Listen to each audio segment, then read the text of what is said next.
माननीय मुख्यमंत्रीगण, भारत सरकार के सभी मेरे साथी,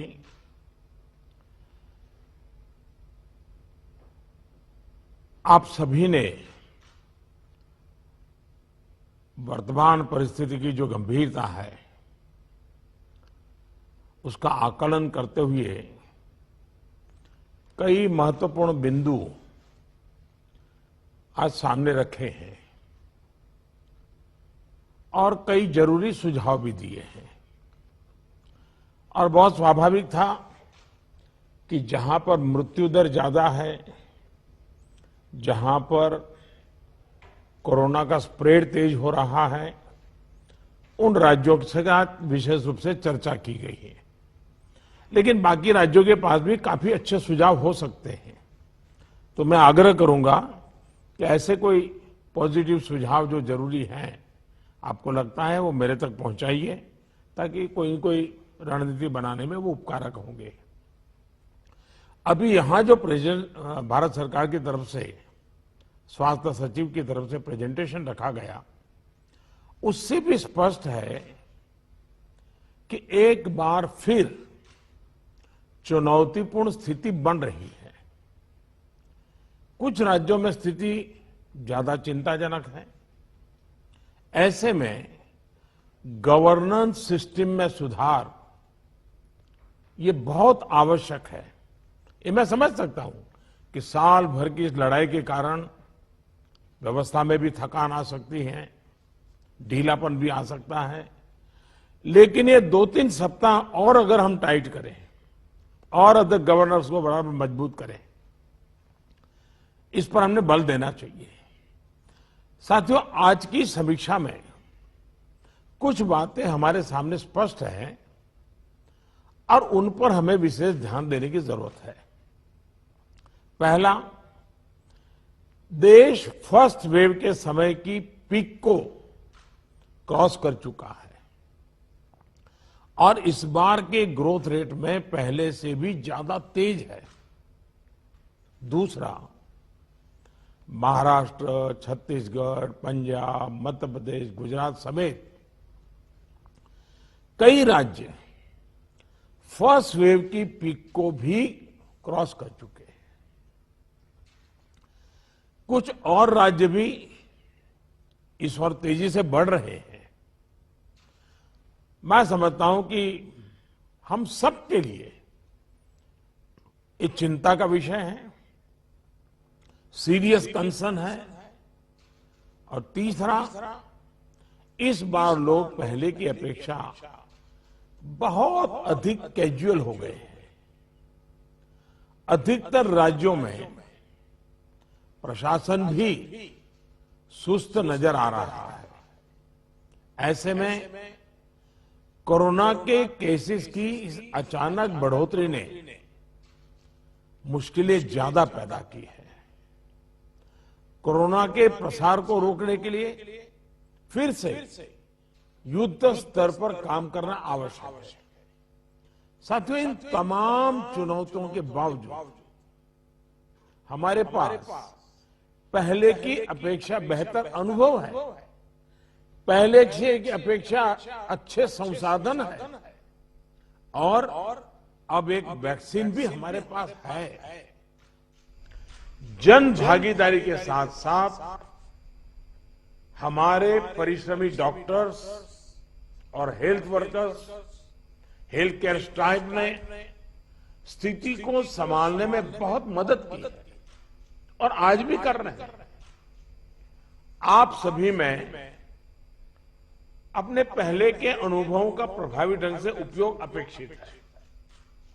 अब आप कल्पना कीजिए कि गत वर्ष इन दिनों में हमारे हाल क्या थे। हमारे पास टेस्टिंग लैब नहीं थे, इवन मास्क कहां से मिलेगा ये भी एक चिंता का विषय था, पीपी किट नहीं था। और उस समय हमारे लिए बचने का एकमात्र साधन बचा था लॉकडाउन, ताकि हम व्यवस्थाओं को एकदम से जितना तेजी से बढ़ा सके और वो हमारी स्ट्रेटेजी काम आई।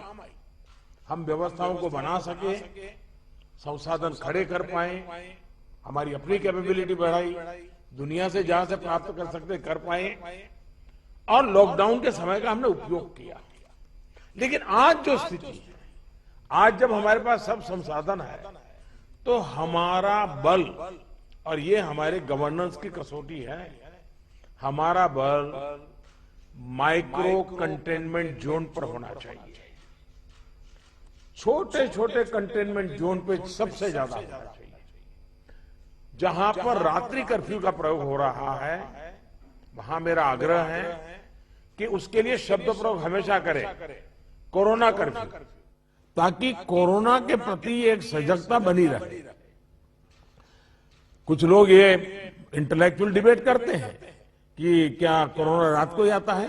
हकीकत में दुनिया ने भी ये रात्रि कर्फ्यू के प्रयोग को स्वीकार किया है, क्योंकि हर व्यक्ति को कर्फ्यू समय होता है तो याद आता है कि हाँ, मैं कोरोना काल में जी रहा हूं, और बाकी जीवन व्यवस्थाओं को कम से कम प्रभाव होता है।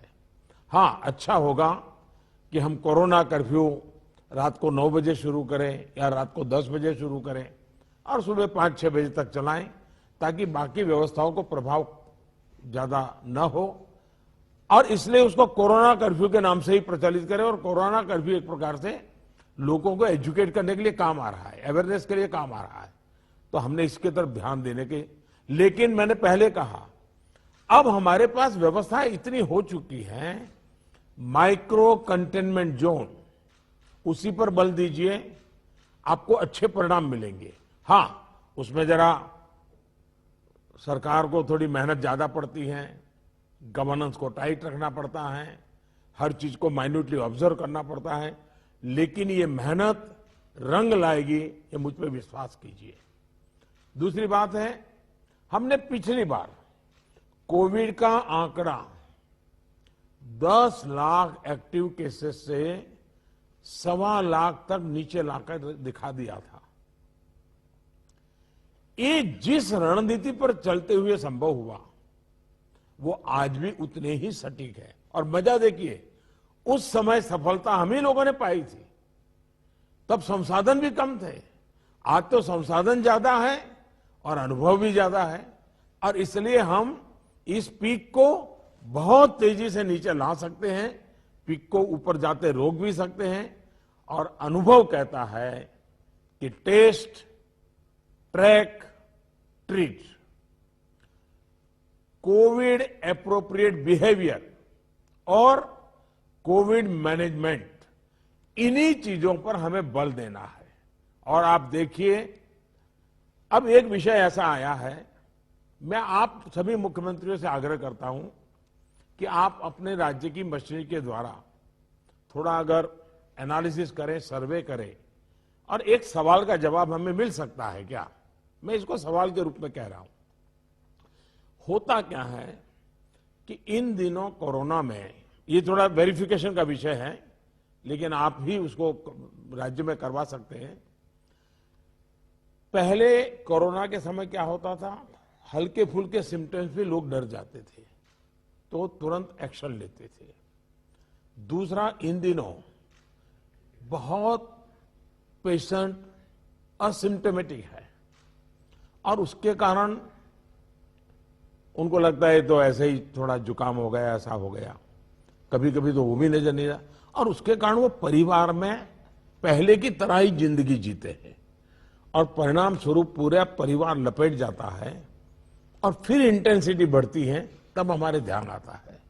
जो आज परिवार जो इसमें लपेट में आ रहे हैं, उसका मूल कारण है शुरुआत एसिम्टोमेटिक से होती है और केयरलेस होती है। उसका उपाय क्या है? उसका उपाय है प्रोएक्टिव टेस्टिंग। हम जितना ज्यादा टेस्टिंग करेंगे तो एसिम्टोमेटिक जो पेशेंट होगा वो भी ध्यान में आ जाएगा, तो परिवार में होम क्वारंटाइन वगैरह ढंग से कर लेगा। वो परिवार के साथ जैसे नॉर्मल जिंदगी जीता है वो नहीं जिएगा, और इसलिए पूरा परिवार जो आज सब लपेट में आ जाता है उसको हम बचा सकते हैं। और इसलिए हम अभी चर्चा जितनी वैक्सीन की करते हैं उससे ज्यादा चर्चा हमें टेस्टिंग की करने की जरूरत है, बल टेस्टिंग पर देने की जरूरत है। और हमने सामने से टेस्टिंग के लिए जाना है, उसको तकलीफ हो और फिर टेस्टिंग करने के लिए आए और फिर उसको पॉजिटिव नेगेटिव मिल जाए और वो मैं समझता हूं क्रम हमारे लिए थोड़ा बदलना पड़ेगा। हमारे पास वायरस को कंटेन करने के लिए एक अहम तरीका है कि हम ह्यूमन होस्ट को कंटेन करें। मैंने पहले भी कहा था, ये कोरोना एक ऐसी चीज है कि जब तक आप उसको लेकर के नहीं आओगे घर में नहीं आता है।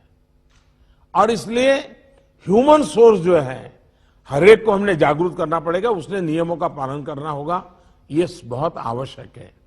और निश्चित तौर पर इसमें टेस्टिंग और ट्रैकिंग की बहुत बड़ी भूमिका है। हम टेस्टिंग को लाइट न लें। टेस्टिंग को हमें हर राज्य में इतना बढ़ाना होगा कि पॉजिटिव रेट कैसे भी करके 5% के नीचे ला करके रख जाए। और आपको याद होगा, शुरू में जब कोरोना की खबरें आने लगी तो हमारे यहां कंपटीशन होने लगी। वो राज्य तो निकम्मा है, वहां बहुत बढ़ गया, फलाना राज्य बहुत अच्छा कर रहा है, राज्यों की आलोचना करना बड़ा फैशन हो गई थी। तो पहली मीटिंग में मैंने आप सबसे कहा था कि संख्या बढ़ने से आप जरा भी चिंता मत कीजिए, उसके कारण आपका परफॉर्मेंस बुरा है, प्रेशर में मत रहिए, आप टेस्टिंग पर बल दीजिए। और वो बात मैं आज भी कह रहा हूं, संख्या ज्यादा है इसलिए आप गलत कर रहे हैं, ये सोचने की जरूरत नहीं है। आप टेस्टिंग ज्यादा करते हैं, उसके कारण पॉजिटिव केस नजर आते हैं, लेकिन बाहर निकलने का रास्ता वही है। और जो आलोचना करने वाले हैं, थोड़े दिन आलोचना सुननी पड़ेगी, लेकिन रास्ता तो टेस्टिंग का ही है। टेस्टिंग के कारण आंकड़ा बड़ा आ जाता है, आने दीजिए। उसके कारण कोई राज्य अच्छा है, कोई राज्य बुरा है, ऐसा मूल्यांकन का तरीका ठीक नहीं है। और इसलिए मेरा आपका आग्रह है कि इस प्रेशर से बाहर निकल जाइए, टेस्टिंग को बल दीजिए। भले पॉजिटिव केस ज्यादा आते हैं, आने दीजिए, लेकिन उसी का तो हम उपाय कर पाएंगे। और हमारी टारगेट 70%, 70% आरटीपीसीआर टेस्ट करने का है। कुछ जगह से मेरे पास खबर आई है, मैंने वेरीफाई नहीं किया है, कि कुछ लोग जो आरटीपीसीआर टेस्ट कर रहे हैं उसमें जो सैंपल लेते हैं उसमें बहुत लेथार्जिक है, ऐसे ही मुंह के आगे ही से सैंपल ले लेते हैं। ऐसा है, बहुत गहरे जाकर के सैंपल लिए बिना रियल रिजल्ट मिलता ही नहीं है। अगर आपने ऊपर ऊपर से ले लिया मुंह में थोड़ा सा डाल करके, तो जो रिजल्ट आएगा वो तो नेगेटिव ही आने वाला है। और इसलिए जब तक सुई को अंदर डाल करके सैंपल नहीं लेते हैं, जिन राज्यों में ये हो रहा है इसको रोकने के लिए कोशिश कीजिए। भले पॉजिटिव केस बढ़े, चिंता मत कीजिए, लेकिन पॉजिटिव केस होगा तो ट्रीटमेंट होगा, लेकिन वो नहीं होगा तो घर में फैलाता रहेगा, पूरे परिवार को, पूरे मोहल्ले को, पूरे टेनामेंट को, सबको लपेट लेगा। हमने पिछली मीटिंग में भी इस पर चर्चा की थी कि आरटीपीसीआर टेस्ट बढ़ाने की जरूरत है। और फिर मैं कहता हूं कि प्रॉपर सैंपलिंग और प्रॉपर होना चाहिए।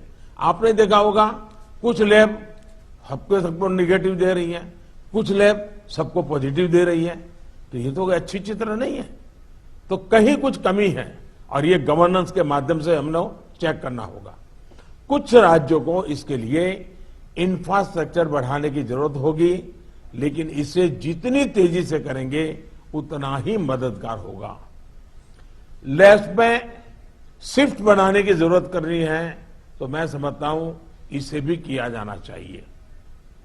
साथ ही मैंने जैसे पारण में कहा, कंटेनमेंट जोन्स में टेस्टिंग पर हमें बहुत बल, जिस कंटेनमेंट जोन तय करें उसमें एक भी व्यक्ति टेस्टिंग के बिना रहना नहीं चाहिए।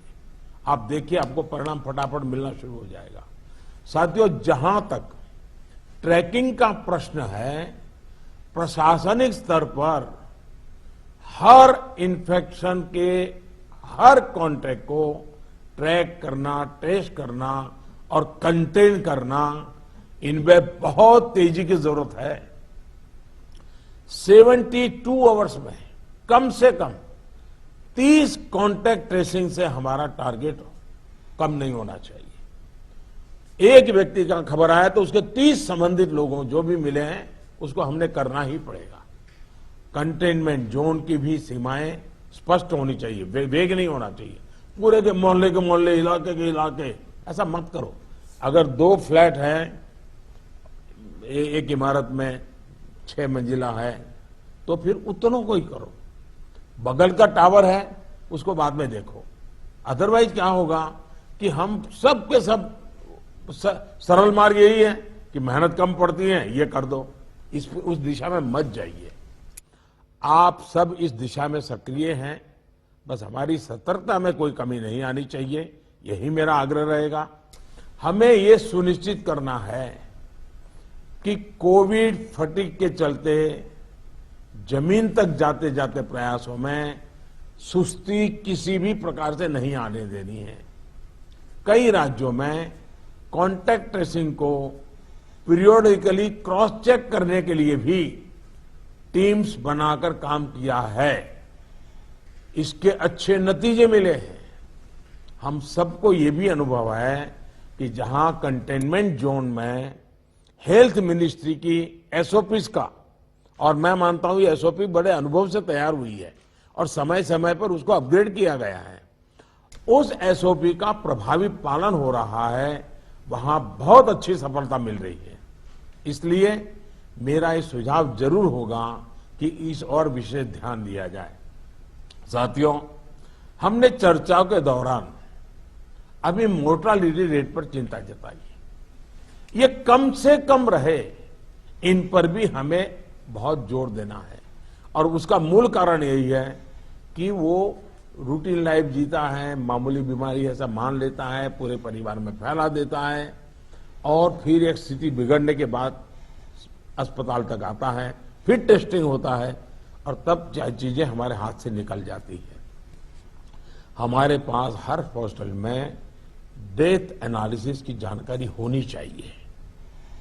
किस स्टेज में बीमारी का पता चला, कब एडमिशन हुआ, मरीज को कौन कौन सी बीमारियां थी, मृत्यु के पीछे अन्य क्या फैक्टर्स रहे, ये डाटा जितना कॉम्प्रिहेंसिव होगा, हमें उतने ही जीवन बचाने में बहुत आसानी होगी। साथियों, मैं आपकी भी जानकारी में है कि एम्स दिल्ली हर मंगलवार और शुक्रवार को इस विषय पर वेबिनार आयोजित करते हैं और देश भर के डॉक्टर्स उनसे जुड़ते हैं। ये लगातार होते रहना चाहिए। सभी राज्यों के अस्पताल इनसे जुड़ते रहें। जो नेशनल क्लिनिकल मैनेजमेंट प्रोटोकॉल चल रहा है, उनकी जानकारी सबको रहे, ये भी जरूरी है। और ये लगातार कम्युनिकेशन की व्यवस्था है। जो मेडिकल फैकल्टी के लोग हैं, उनको उन्हीं की भाषा में उन्हीं को लोग समझाएं, इसका प्रबंध है, इसका लाभ लेना चाहिए।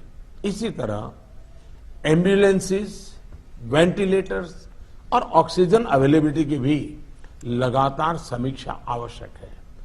अभी तक जब पिछली बार हम पीक में थे, आज भी देश में उतना ऑक्सीजन का उपयोग नहीं हो रहा है और इसलिए एक बार एनालिसिस कर ले हम चीजों का, रिपोर्ट को जरा वेरीफाई कर ले हम।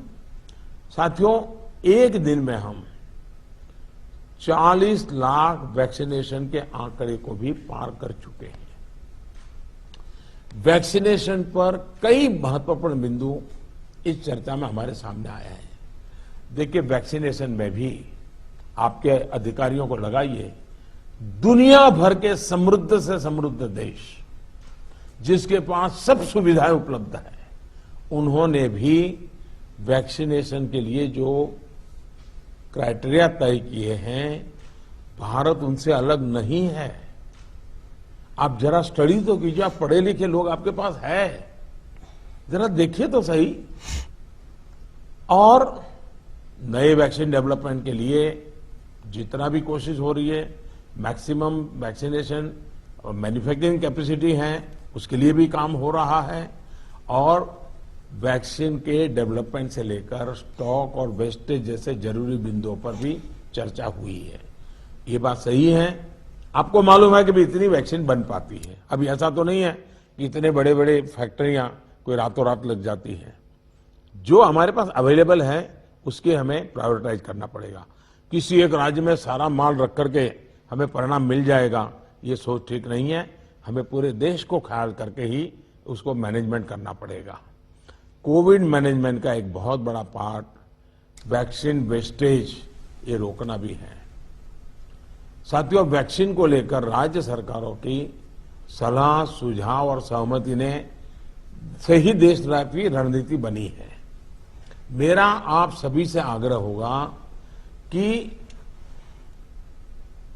हाई फोकस्ड डिस्ट्रिक्शन जो है उनमें 45 साल के ऊपर 100% वैक्सीन के लिए लगातार प्रयास कीजिए। एक बार एक तो अचीव करके देखिए। मैं एक सुझाव देता हूं, क्योंकि ये कभी कभी वातावरण बदलने के लिए चीजें बहुत काम आती हैं। 11 अप्रैल ज्योतिबा फुले जी की जन्म जयंती है और 14 अप्रैल बाबा साहब आम्बेडकर जी की जन्म जयंती है। क्या हम 11 अप्रैल से 14 अप्रैल पूरे अपने राज्य में टीका उत्सव मना सकते हैं? एक पूरा वातावरण क्रिएट कर सकते हैं टीका उत्सव का। एक विशेष अभियान चलाकर हम ज्यादा से ज्यादा एलिजिबल लोगों को वैक्सीनेट करें। जीरो वेस्टेज तय करें हम कि इन 4 दिन जो है टीका उत्सव में जीरो वेस्टेज होगा। वो भी हमारी वैक्सीनेशन कैपेसिटी को बढ़ा देगा। हमारी वैक्सीनेशन कैपेसिटी का ऑप्टिमम यूटिलाइजेशन ये हम लोग करें। और इसके लिए अब हमें यदि वैक्सीनेशन केंद्रों की संख्या बढ़ानी है तो उसको भी बढ़ाएं। पहले एक बार देखें कि हम 11 से 14 अप्रैल किस प्रकार से चीजों को मोबिलाइज कर सकते हैं। एक अचीवमेंट का सेटिस्फैक्शन मिलेगा, वातावरण बदलने में बहुत काम आएगा। और मैं भारत सरकार को भी मैंने कहा हुआ है कि जितनी मात्रा में हम वैक्सीनेशन पहुंचा सकते हैं पहुंचाने का प्रयास करें। हमारा प्रयास यही होना चाहिए कि इस टीका उत्सव में हम ज्यादा से ज्यादा लोगों को वैक्सीनेट करें, और वो भी एलिजिबल वर्ग को। मैं देश के युवाओं से भी आग्रह करूंगा कि आप अपने आसपास के भी 45 साल के ऊपर के जो लोग हैं उनको वैक्सीन लगाने के लिए मदद करिए। मेरी नौजवानों से विशेष अपील है, आप हेल्दी हैं, सामर्थ्यवान हैं, आप बहुत कुछ कर सकते हैं, लेकिन अगर मेरा देश का नौजवान कोरोना के जो एसओपीज हैं, जो प्रोटोकॉल्स हैं, डिस्टेंस मेंटेन करने वाली बात है, मास्क पहनने वाली बात है, अगर मेरा देश का नौजवान इसको लीड करेगा तो कोरोना की कोई ताकत नहीं है कोई मेरे नौजवान तक पहुंच जाए। हम पहले इस प्रिकॉशन को नौजवानों पर बल दें। नौजवानों को वैक्सीन के लिए जितना हम मजबूर करना चाहते हैं उससे ज्यादा उसको प्रोटोकॉल के लिए प्रेरित करें। अगर हमारा नौजवान इसको बीड़ा उठा लेगा, खुद भी प्रोटोकॉल का पालन करेगा, औरों से भी करवाएगा, तो आप देखिए वही स्थिति जैसे हम एक बार पीक पर जाकर के नीचे आए थे, दोबारा हम आ सकते हैं। इस विश्वास के साथ हम आगे चल सकते हैं। सरकार ने एक डिजिटल व्यवस्था बनी आई है जिससे लोगों को वैक्सीन में मदद मिल रही है, और बहुत अच्छा अनुभव सब लोग लिखते भी हैं कि भाई मुझे बहुत अच्छा अनुभव रहा। लेकिन इस डिजिटल व्यवस्था से जुड़ने में जैसे भी परेशानी आ रही है, जैसे गरीब परिवार हैं उनके लिए टेक्नोलॉजी का समझ नहीं है, मैं नौजवानों से कहूंगा ऐसे परिवारों को मदद करने के लिए आप आगे आइए। हमारे एनसीसी हो, हमारे एनएसएस हो, ये हमारे राज्य के जो सरकार की व्यवस्थाएं हैं उनको हम काम में लगाएं ताकि लोगों को थोड़ी मदद मिले। हमने इसकी चिंता करनी चाहिए। शहरों में एक बहुत बड़ा वर्ग है जो गरीब है, बुजुर्ग है, झुग्गी झोपड़ी में रहता है, उन तक ये बातें पहुंचाएं, उनको हम वैक्सीनेशन के लिए ले जाएं। ये हमारे वॉलेंटियर्स को, सिविल सोसाइटी को, हमारे नौजवानों को हमारी सरकारें मोबिलाइज करें और उन्हें प्राथमिकता के आधार पर हम वैक्सीन लगवाना अगर हमारा प्रयास रहेगा तो हमें एक पुण्य का काम का संतोष मिलेगा और हमें उनकी चिंता जरूर करनी चाहिए। वैक्सीनेशन के साथ साथ हमें ये भी ध्यान रखना है कि वैक्सीन लगवाने के बाद भी लापरवाही न बरते। सबसे बड़ी संकट ये हो गया है कि भाई अब मैं मुझे कुछ होगा ही नहीं। डे वन से मैं कह रहा हूं, दवाई भी और कड़ाई भी। हमें लोगों को ये बार बार बताना होगा कि वैक्सीन लगने के बाद भी मास्क वगैरह जो प्रोटोकॉल्स है उसका पालन और अनिवार्य है। इंडिविजुअल लेवल पर लोगों में मास्क और सावधानी को लेकर जो लापरवाही आई है उसके लिए फिर से जागरूकता जरूरी है। जागरूकता के इस अभियान में हमें एक बार फिर समाज के प्रभावी व्यक्तियों, सामाजिक संगठनों, सेलिब्रिटीज, ओपिनियन मेकर्स अपने साथ जोड़ना होगा। और इसके लिए मेरा आग्रह है कि गवर्नर नाम की जो अपने यहाँ इंस्टीट्यूट है उसका भी भरपूर उपयोग किया जाए। क्या गवर्नर साहब के नेतृत्व में, मुख्यमंत्री जी के मार्गदर्शन में ऑल पार्टी मीटिंग, राज्य तो सबसे पहले कर लें, राज्य ऑल पार्टी मीटिंग करें और ऑल पार्टी मीटिंग करके एक एक्शनेबल पॉइंट तय करें।